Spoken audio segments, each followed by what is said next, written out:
Okay, this is how to play Settlers of Catan. First of all, this is a building game where you will be building different structures. You can see here you can build roads, settlements, cities, even buy cards, okay?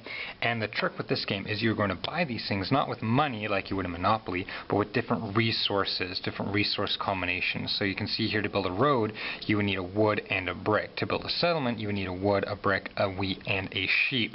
So that's the basic premise, is you're trying to build as many of these structures as you can. So on your turn, you are going to roll 2 dice, okay? And that's a 2 and 2 sets of 4. So what's that mean? It means that every spot that has a 4 on the board, for example, this has a 4 on it and this has a 4 on it, will produce that resource. In this case, this is a brick. So anything surrounding this is going to get a brick resource. In this case, white will get 1 brick resource, okay? And that just comes from these part right here. So white would get a brick. And then over here, this 4, this produces a wood. So red would get a wood and orange would get a wood, right? So I'm going to go ahead and get a wood here, and that goes to orange and to red, okay? And so that's the entire turn. And then you can build something if you have the right card combinations, which it doesn't look like anyone does yet, okay? So then it's the next person's turn. They also roll the die. That's an 11. So we go over here to the board. That 11 produces a wheat, and because red is touching it on 2, red is going to get 2 wheats, okay? So go ahead, grab 2 wheats, and that goes to red, okay? And is there another 11? Another 11, yes there is. Wood, so white would also get 1 wood, okay?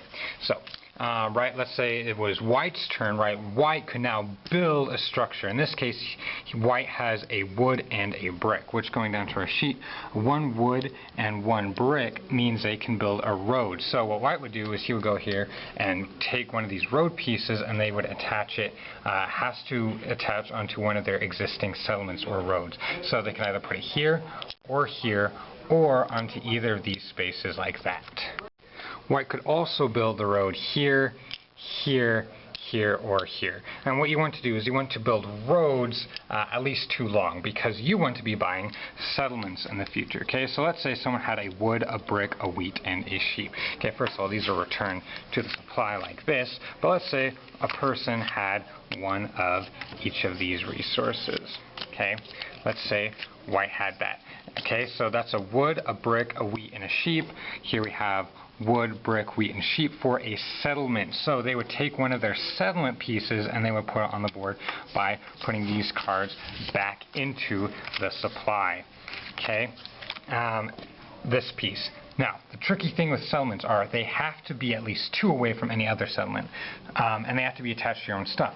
So for example, I would not be able to put it right here because it's not attached to anything, right? I would need to put it somewhere along roads, which is why roads are really useful. Okay, so that's attached to a road, but that is too close to both that and to that. It has to be at least 2 away. So the only place white would be able to really build this is right here, okay, because there's 2 away from the next settlement, and there's roads connecting that. So that's what white would do right there. And this, of course, ends up helping them, because the next time, let's say, an 11 is rolled, white would not only get 1 wood, but they'd also get a 2nd wood as well. Okay. Now, you might notice there's no 7 on the board. What does that mean? Well, it means if you happen to roll a 7, you are actually, instead of producing resources, that player is going to move the robber. And the robber will just, let's say it goes right there. What that means is the next time a 6 is rolled, this will not produce ore for white or for red. And when I place it here, I could steal a card from either of those players. In this case, I'm going to choose to steal from red. So red's going to go ahead and shuffle up his hand so I don't know which one I'm picking. And I steal this and I put this into my hand, so I get a free wheat. Awesome. That's pretty much the entire game. Okay, you're going to be building roads to build settlements. You can upgrade these settlements into cities by paying 2 wheats and 3 ores, right? And so to do that, let's say red did that, red turned that in, they would take this city piece and they would have to replace one of these. In this case, I'm going to replace that settlement right there with that city. What that means is the next time, let's say a 9 is rolled, instead of producing only 1 sheep, I get 2 sheep. Alright, 11, I would get 2 wheat. 4, I would get 2 wood. So it doubles my income for that spot. So that's the entire game, is you're going and you're producing resources every single turn. The players roll these dice, right? That's another 11. So white would get 2 wood in that case. Red would get 1, 2, 3 wheat. You're collecting resources. You're trading in those resources for different things, and you were trying to get the most points. Now, settlement's worth 1 point, city's worth 2 points. But it's cool because as you build more and more stuff, you get more and more cards. With more and more cards, you can build more and more stuff. So it's this cycle that continues to spiral upwards. So that is the Settlers of Catan.